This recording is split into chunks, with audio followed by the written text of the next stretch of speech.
بسم الله الرحمن الرحيم. ألف لام ميم. ذلك الكتاب لا ريب فيه هدى للمتقين الذين يؤمنون بالغيب ويقيمون الصلاة ومما رزقناهم ينفقون والذين يؤمنون بما أنزل إليك وما أنزل من قبلك وبالآخرة هم يوقنون أولئك على هدى من ربهم وأولئك هم المفلحون. إن الذين كفروا سواء عليهم أأنذرتهم أم لم تنذرهم لا يؤمنون. ختم الله على قلوبهم وعلى سمعهم وعلى أبصارهم غشاوة ولهم عذاب عظيم. ومن الناس من يقول آمنا بالله وباليوم الآخر وما هم بمؤمنين يخادعون الله والذين آمنوا وما يخدعون إلا أنفسهم وما يشعرون. في قلوبهم مرض فزادهم الله مرضا ولهم عذاب أليم بما كانوا يكذبون. وإذا قيل لهم لا تفسدوا في الأرض قالوا إنما نحن مصلحون ألا إنهم هم المفسدون ولكن لا يشعرون. وإذا قيل لهم آمنوا كما آمن الناس قالوا أنؤمن كما آمن السفهاء ألا إنهم هم السفهاء ولكن لا يعلمون. وإذا لقوا الذين آمنوا قالوا آمنا وإذا خلوا إلى شياطينهم قالوا إنا معكم إنما نحن مستهزئون الله يستهزئ بهم ويمدهم في طغيانهم يعمهون. أولئك الذين اشتروا الضلالة بالهدى فما ربحت تجارتهم وما كانوا مهتدين. مثلهم كمثل الذي استوقد نارا فلما أضاءت ما حوله ذهب الله بنورهم وتركهم في ظلمات لا يبصرون. صم بكم عمي فهم لا يرجعون. أو كصيب من السماء فيه ظلمات ورعد وبرق يجعلون أصابعهم في آذانهم من الصواعق حذر الموت والله محيط بالكافرين. يكاد البرق يخطف أبصارهم كلما أضاء لهم مشوا فيه وإذا أظلم عليهم قاموا ولو شاء الله لذهب بسمعهم وأبصارهم إن الله على كل شيء قدير. يا أيها الناس اعبدوا ربكم الذي خلقكم والذين من قبلكم لعلكم تتقون. الذي جعل لكم الأرض فراشا والسماء بناء وأنزل من السماء ماء فأخرج به من الثمرات رزقا لكم فلا تجعلوا لله أندادا وأنتم تعلمون وإن كنتم في ريب مما نزلنا على عبدنا فأتوا بسورة من مثله وادعوا شهداءكم من دون الله إن كنتم صادقين فإن لم تفعلوا ولن تفعلوا فاتقوا النار التي وقودها الناس والحجارة أعدت للكافرين وبشر الذين آمنوا وعملوا الصالحات أن لهم جنات تجري من تحتها الأنهار كلما رزقوا منها من ثمرة رزقا قالوا هذا الذي رزقنا من قبل وأتوا به متشابها ولهم فيها أزواج مطهرة وهم فيها خالدون إن الله لا يستحيي أن يضرب مثلا ما بعوضة فما فوقها فأما الذين آمنوا فيعلمون أنه الحق من ربهم وأما الذين كفروا فيقولون ماذا أراد الله بهذا مثلا يضل به كثيرا ويهدي به كثيرا وما يضل به إلا الفاسقين الذين ينقضون عهد الله من بعد ميثاقه ويقطعون ما أمر الله به أن يوصل ويفسدون في الأرض أولئك هم الخاسرون كيف تكفرون بالله وكنتم أمواتا فأحياكم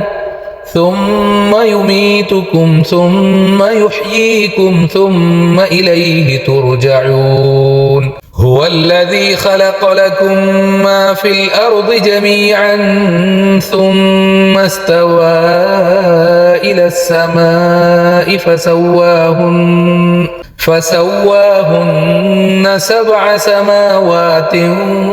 وهو بكل شيء عليم وإذ قال ربك للملائكة إني جاعل في الأرض خليفة قالوا أتجعل فيها من يفسد فيها ويسفك الدماء ونحن نسبح بحمدك ونقدس لك قال إني أعلم ما لا تعلمون وعلم آدم الأسماء كلها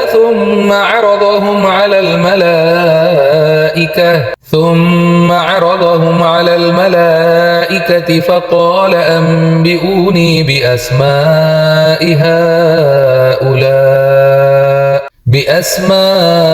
هؤلاء إن كنتم صادقين قالوا سبحانك لا علم لنا إلا ما علمتنا إنك أنت العليم الحكيم قال يا آدم أنبئهم بأسمائهم فلما أنبأهم بأسمائهم قال ألم أقل لكم إني أعلم غيب السماوات والأرض وأعلم ما تبدون وما كنتم تكتمون وإذ قلنا للملائكة اسجدوا لآدم فسجدوا إلا إبليس أبى واستكبر وكان من الكافرين وقلنا يا آدم اسكن أنت وزوجك الجنة أنت وزوجك الجنة وكلا منها رغدا حيث شئتما ولا تقربا هذه الشجرة فتكونا من الظالمين فأزلهما الشيطان عنها فأخرجهما مما كانا فيه وقلنا اهبطوا بعضكم لبعض عدو ولكم في الأرض مستقر ومتاع إلى حين فتلقى آدم من ربه كلمات فتاب عليه إنه هو التواب الرحيم قلنا اهبطوا منها جميعا إما يأتينكم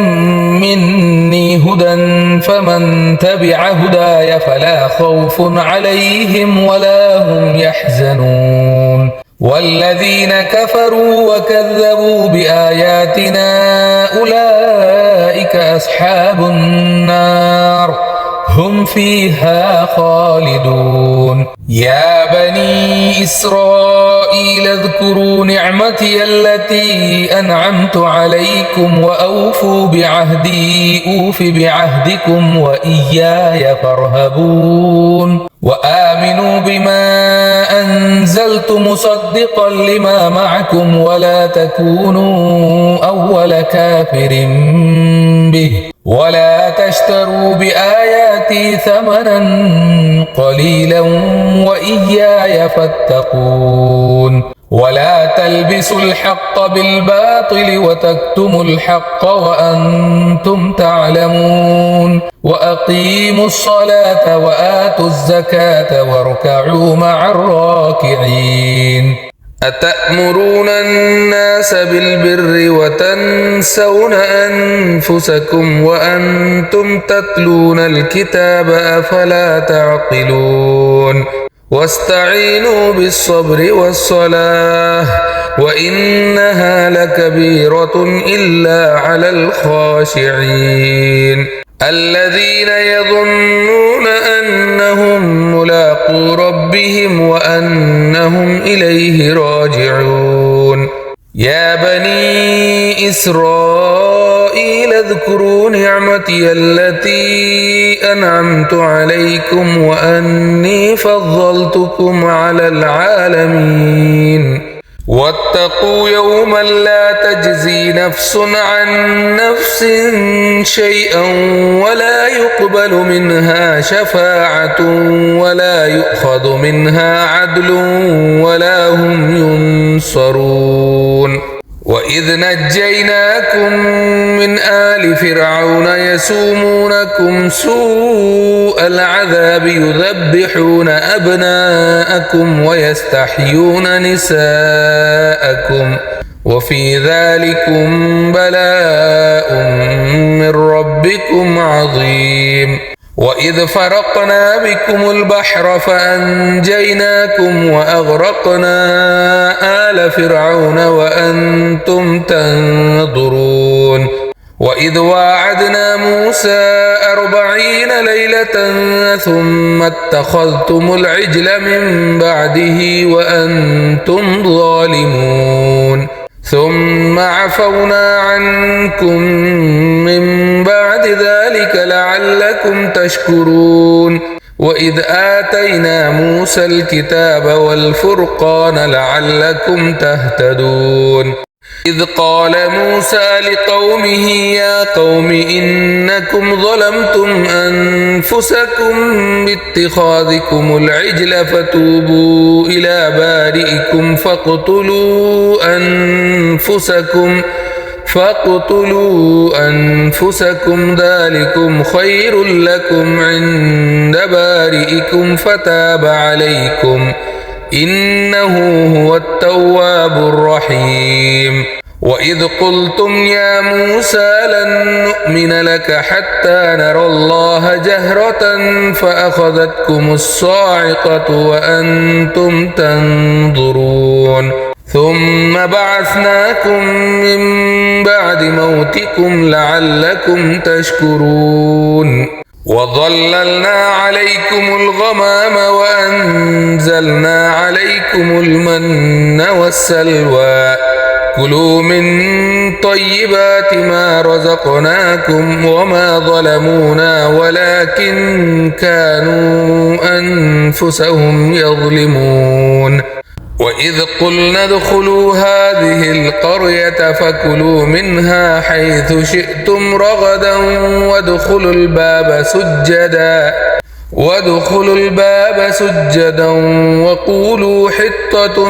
نغفر لكم خطاياكم وسنزيد المحسنين فبدل الذين ظلموا قولا غير الذي قيل لهم فأنزلنا على الذين ظلموا رجزا من السماء بما كانوا يفسقون وإذ استسقى موسى لقومه فقلنا اضرب بعصاك الحجر فانفجرت منه 12 عينا قد علم كل أناس مشربهم كلوا واشربوا من رزق الله ولا تعثوا في الأرض مفسدين وإذ قلتم يا موسى لن نصبر على طعام واحد فادع لنا ربك يخرج لنا مما تنبت الأرض من بقلها وقثائها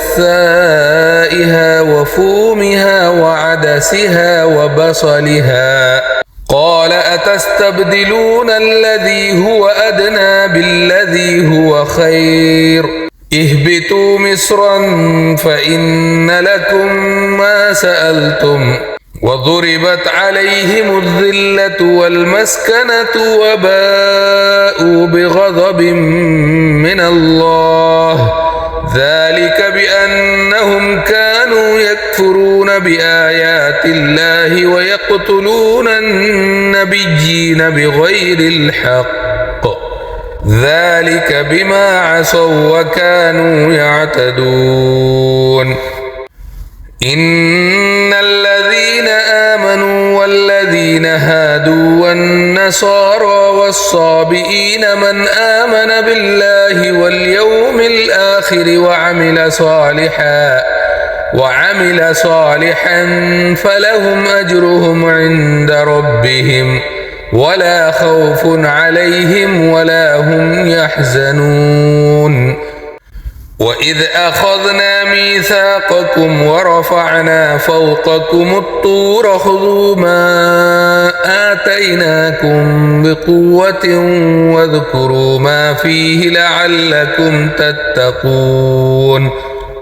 ثم توليتم من بعد ذلك فلولا فضل الله عليكم ورحمته لكنتم من الخاسرين ولقد علمتم الذين اعتدوا منكم في السبت فقلنا لهم كونوا قردة خاسئين فجعلناها نكالا لما بين يديها وما خلفها وموعظة للمتقين وإذ قال موسى لقومه إن الله يأمركم أن تذبحوا بقرة قالوا أتتخذنا هزوا قال أعوذ بالله أن أكون من الجاهلين قالوا ادع لنا ربك يبين لنا ما هي قال إنه يقول إنها بقرة لا فارض ولا بكر عوان بين ذلك فافعلوا ما تؤمرون قالوا ادع لنا ربك يبين لنا ما لونها قال إنه يقول إنها بقرة صفراء فاقع لونها تسر الناظرين قالوا ادع لنا ربك يبين لنا ما هي إن البقرة شابه علينا وإنا إن شاء الله لمهتدون قال إنه يقول إنها بقرة لا ذلول تثير الأرض ولا تسقي الحرث مسلمة لا شية فيها قالوا الآن جئت بالحق فذبحوها وما كادوا يفعلون وإذ قتلتم نفسا فادارأتم فيها والله مخرج ما كنتم تكتمون فقلنا اضربوه ببعضها كذلك يحيي الله الموتى ويريكم آياته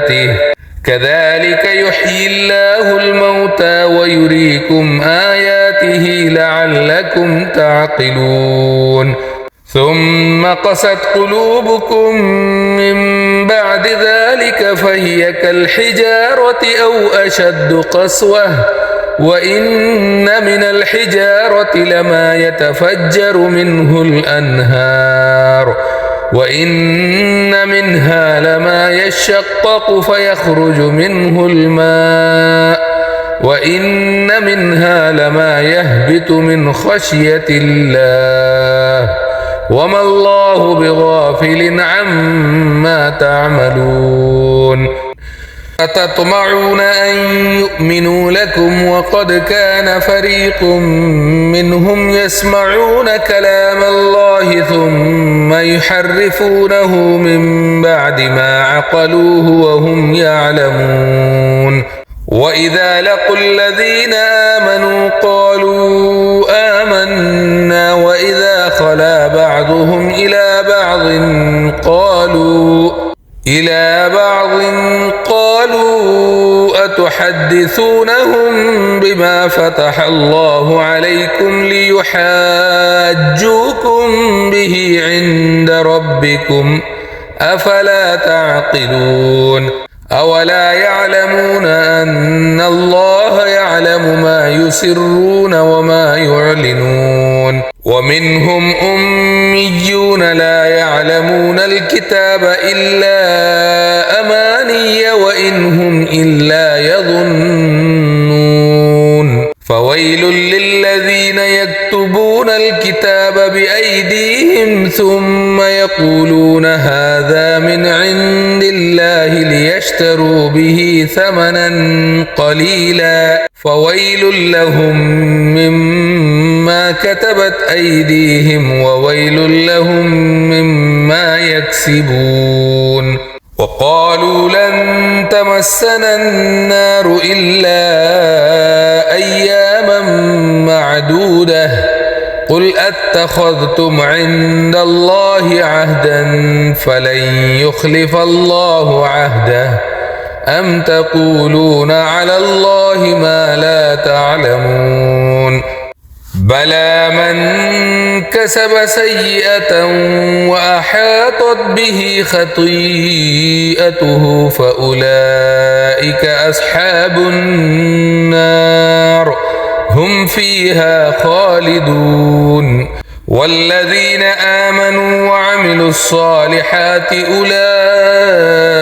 أصحاب الجنة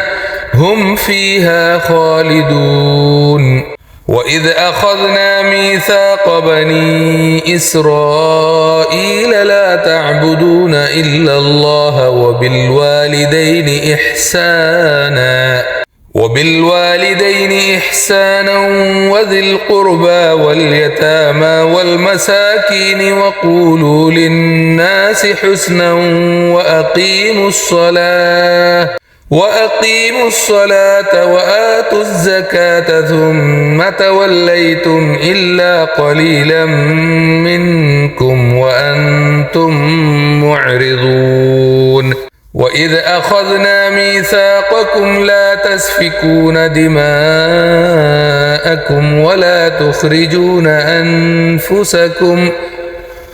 ولا تخرجون أنفسكم من دياركم ثم أقررتم وأنتم تشهدون ثم أنتم هؤلاء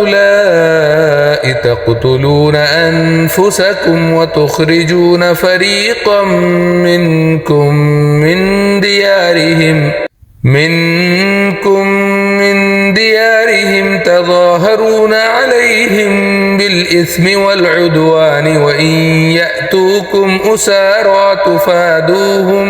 وإن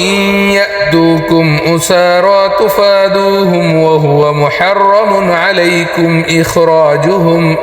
أفتؤمنون ببعض الكتاب وتكفرون ببعض فما جزاء من يفعل ذلك منكم إلا خزي في الحياة الدنيا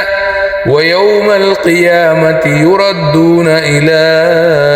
أشد العذاب وما الله بغافل عما تعملون أولئك الذين اشتروا الحياة الدنيا بالآخرة فلا يخفف عنهم العذاب ولا هم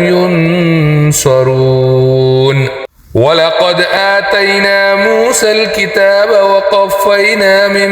بعده بالرسل وآتينا عيسى ابن مريم البينات وأيدناه بروح القدس أفكلما جاءكم رسول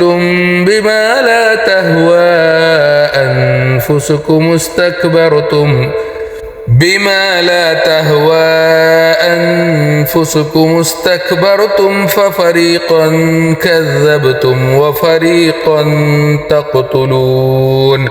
وقالوا قلوبنا غلف بل لعنهم الله بكفرهم فقليلا ما يؤمنون ولما جاءهم كتاب من عند الله مصدق لما معهم وكانوا من قبل يستفتحون على الذين كفروا فلما جاءهم ما عرفوا كفروا به فلعنة الله على الكافرين بئس ما اشتروا به أنفسهم أن يكفروا بما أنزل الله بغيا أن ينزل الله من فضله على من يشاء من عباده فباءوا بغضب على غضب وللكافرين عذاب مهين وإذا قيل لهم آمنوا بما أنزل الله قالوا نؤمن بما أنزل علينا ويكفرون بما وراءه وهو الحق مصدقا لما معهم قل فلم تقتلون أنبياء الله من قبل إن كنتم مؤمنين ولقد جاءكم موسى بالبينات ثم اتخذتم العجل من بعده وأنتم ظالمون وإذ أخذنا ميثاقكم ورفعنا فوقكم الطور خذوا ما آتيناكم بقوة واسمعوا قالوا سمعنا وعصينا وأشربوا في قلوبهم العجل بكفرهم قل بئس ما يأمركم به إيمانكم إن كنتم مؤمنين قل إن كانت لكم الدار الآخرة عند الله خالصة من دون الناس فتمنوا الموت إن كنتم صادقين ولن يتمنوه أبدا بما قدمت أيديهم والله عليم بالظالمين ولتجدنهم أحرص الناس على حياة ومن الذين أشركوا يود أحدهم لو يعمر 1000 سنة وما هو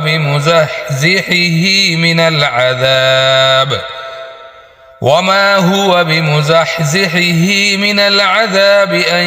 يعمر والله بصير بما يعملون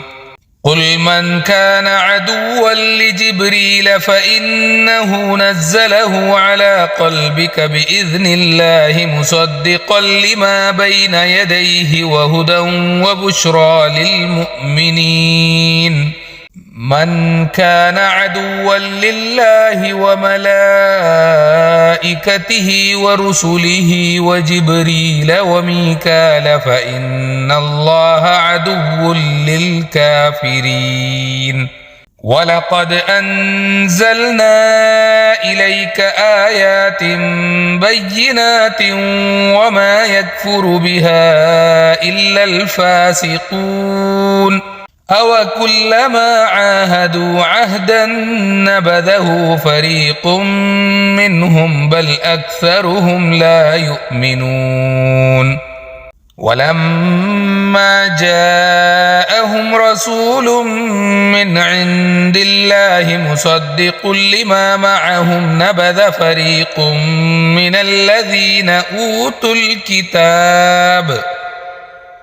من الذين أوتوا الكتاب كتاب الله وراء ظهورهم كأنهم لا يعلمون واتبعوا ما تتلو الشياطين على ملك سليمان وما كفر سليمان ولكن الشياطين كفروا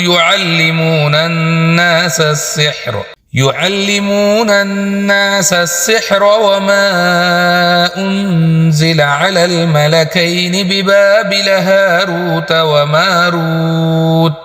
وما يعلمان من أحد حتى يقولا إنما نحن فتنة فلا تكفر فيتعلمون منهما ما يفرقون به بين المرء وزوجه وما هم بضارين به من أحد إلا بإذن الله ويتعلمون ما يضرهم ولا ينفعهم ولقد علموا لمن اشتراه ما له في الآخرة من خلاق ولبئس ما شروا به أنفسهم لو كانوا يعلمون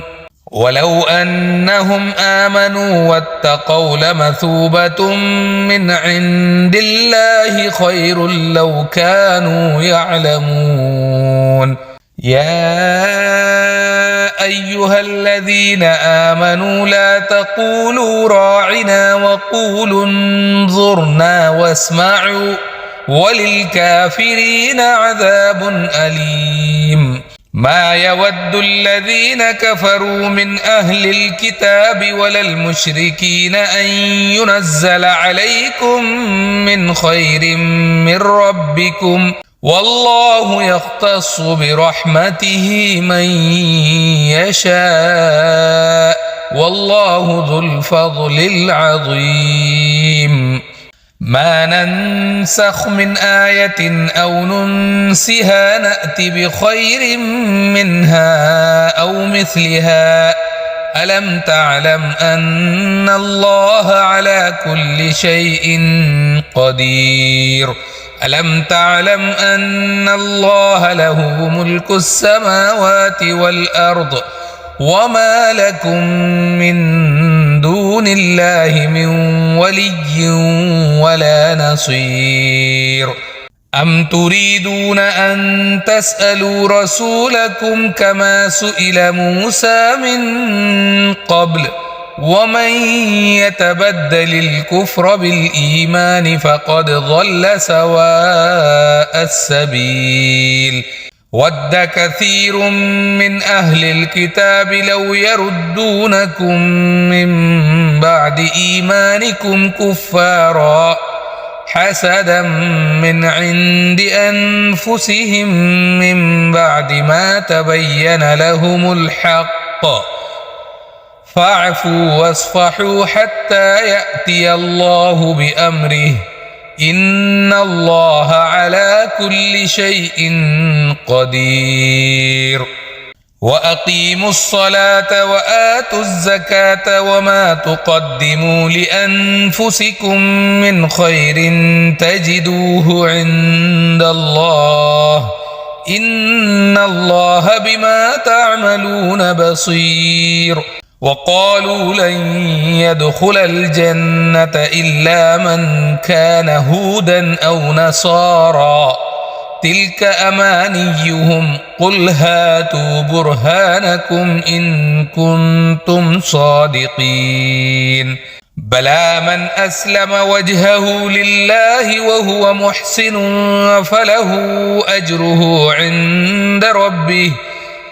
فله أجره عند ربه ولا خوف عليهم ولا هم يحزنون وقالت اليهود ليست النصارى على شيء وقالت النصارى ليست اليهود على شيء وهم يتلون الكتاب كذلك قال الذين لا يعلمون مثل قولهم فالله يحكم بينهم يوم القيامة فيما كانوا فيه يختلفون ومن أظلم ممن منع مساجد الله أن يذكر فيها اسمه وسعى في خرابها أولئك ما كان لهم أن يدخلوها إلا خائفين لهم في الدنيا خزي ولهم في الآخرة عذاب عظيم ولله المشرق والمغرب فأينما تولوا فثم وجه الله إن الله واسع عليم وقالوا اتخذ الله ولدا سبحانه بل له ما في السماوات والأرض كل له قانتون بديع السماوات والأرض وإذا قضى أمرا فإنما يقول له كن فيكون وقال الذين لا يعلمون لولا يكلمنا الله أو تأتينا آية كذلك قال الذين من قبلهم مثل قولهم تشابهت قلوبهم قد بينا الآيات لقوم يوقنون إنا أرسلناك بالحق بشيرا ونذيرا ولا تسأل عن أصحاب الجحيم ولن ترضى عنك اليهود ولا النصارى حتى تتبع ملتهم قل إن هدى الله هو الهدى ولئن اتبعت أهواءهم بعد الذي جاءك من العلم ما لك من الله من ولي ولا نصير الذين آتيناهم الكتاب يتلونه حق تلاوته أولئك يؤمنون به ومن يكفر به فأولئك هم الخاسرون يا بني إسرائيل اذكروا نعمتي التي أنعمت عليكم وأني فضلتكم على العالمين واتقوا يوما لا تجزي نفس عن نفس شيئا ولا يقبل منها عدل ولا تنفعها شفاعة ولا هم ينصرون. وإذ ابتلى إبراهيم ربه بكلمات فأتمهن قال إني جاعلك للناس إماما قال ومن ذريتي قال لا ينال عهد الظالمين. وإذ جعلنا البيت مثابة للناس وأمنا واتخذوا من مقام إبراهيم مصلى وعهدنا إلى إبراهيم وإسماعيل أن طهرا بيتي للطائفين والعاكفين والركع السجود. وإذ قال إبراهيم رب اجعل هذا بلدا آمنا وارزق أهله من الثمرات من آمن منهم بالله واليوم الآخر قال ومن كفر فأمتعه قليلا ثم أضطره إلى عذاب النار وبئس المصير. وإذ يرفع إبراهيم القواعد من البيت وإسماعيل ربنا تقبل منا إنك أنت السميع العليم ربنا واجعلنا مسلمين لك ومن ذريتنا أمة مسلمة لك وأرنا مناسكنا وتب علينا إنك أنت التواب الرحيم. ربنا وابعث فيهم رسولا منهم يتلو عليهم آياتك ويعلمهم الكتاب والحكمة ويزكيهم إنك أنت العزيز الحكيم. ومن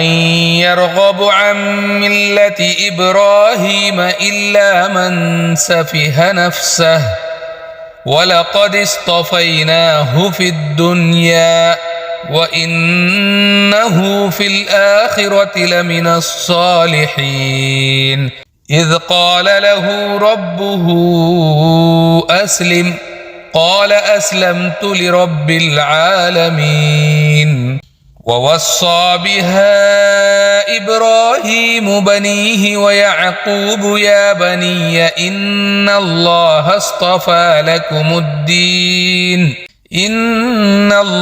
اصطفى لكم الدين فلا تموتن إلا وأنتم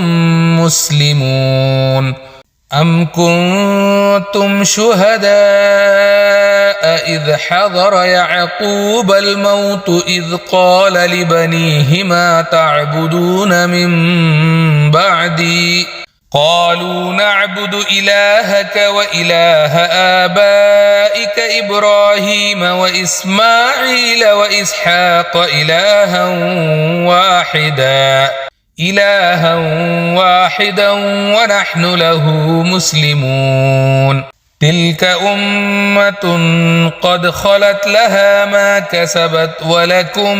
ما كسبتم ولا تسألون عما كانوا يعملون. وقالوا كونوا هودا أو نصارى تهتدوا قل بل ملة إبراهيم حنيفا وما كان من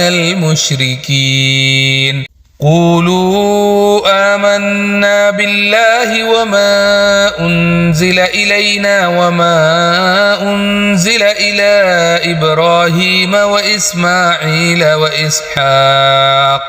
وإسماعيل وإسحاق ويعقوب والأسباط وما أوتي موسى وعيسى وما أوتي النبيون من ربهم لا نفرق بين أحد منهم ونحن له مسلمون فإن آمنوا بمثل ما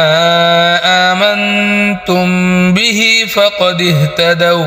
وإن تولوا فإنما هم في شقاق فسيكفيكهم الله وهو السميع العليم صبغة الله ومن أحسن من الله صبغة ونحن له عابدون قل أتحاجوننا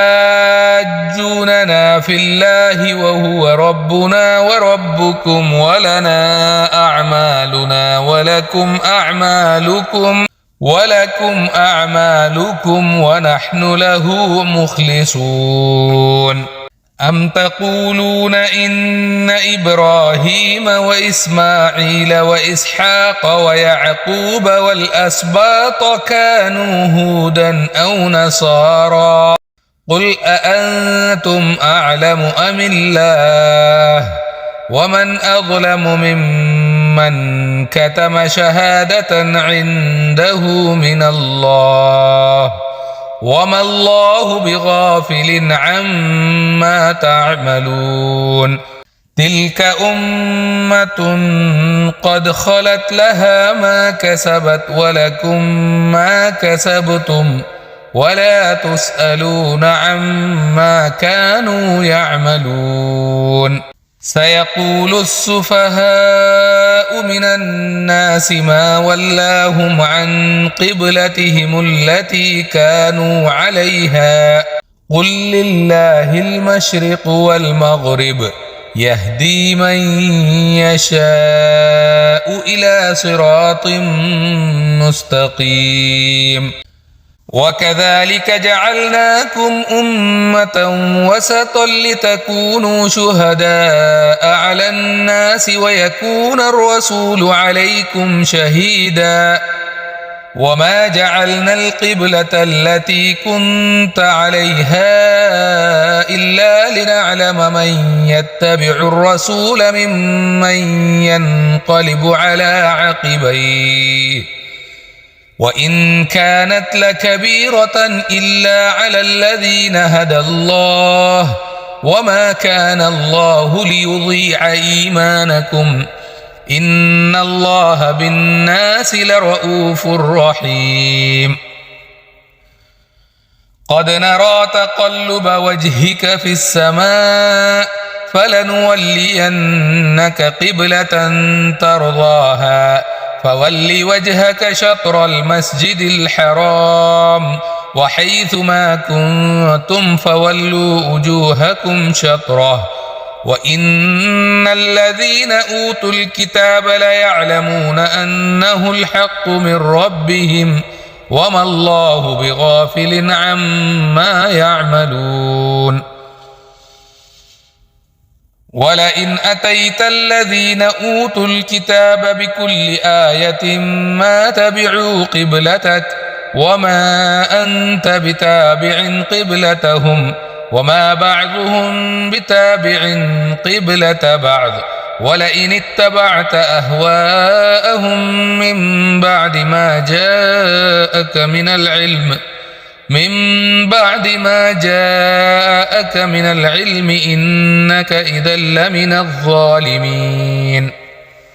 الذين آتيناهم الكتاب يعرفونه كما يعرفون أبناءهم وإن فريقا منهم ليكتمون الحق وهم يعلمون الحق من ربك فلا تكونن من الممترين ولكل وجهة هو موليها فاستبقوا الخيرات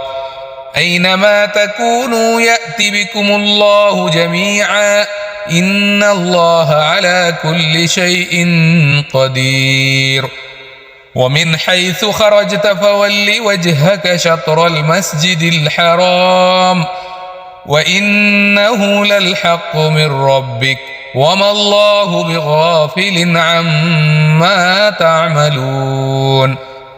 ومن حيث خرجت فول وجهك شطر المسجد الحرام وحيث ما كنتم فولوا وجوهكم شطره لئلا يكون للناس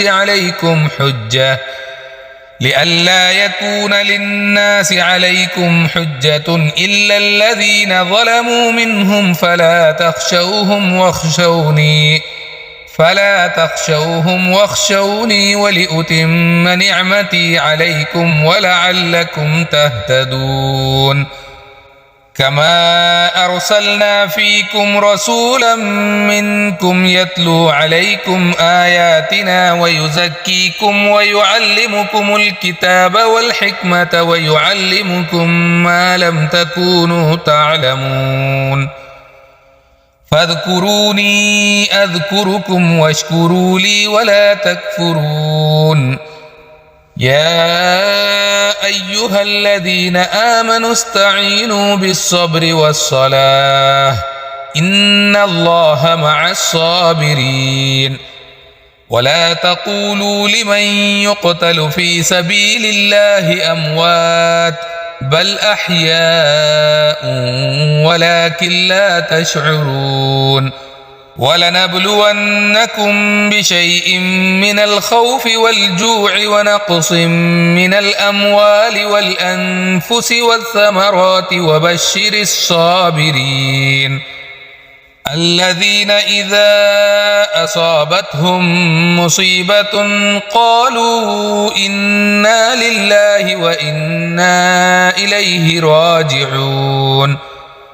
أولئك عليهم صلوات من ربهم ورحمة وأولئك هم المهتدون